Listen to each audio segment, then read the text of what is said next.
Assalamu alaikum dostlar. Paxta açılıptır Qarasıda. Жолдан көрүп токтодум. Тез ачыла турган пахта окшойт. Сорту же эм бирок өтө сонун ачылыптыр. Мындай частично ачылыптыр. Зонасы элечи. Толук эмес, бирок пахта сезон быйыл эрте башталат окшойт. Көрсеңиздер болот.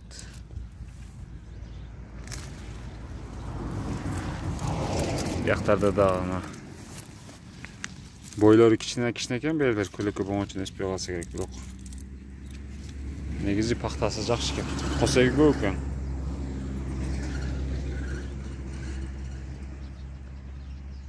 Пахта эккендер болсо билет.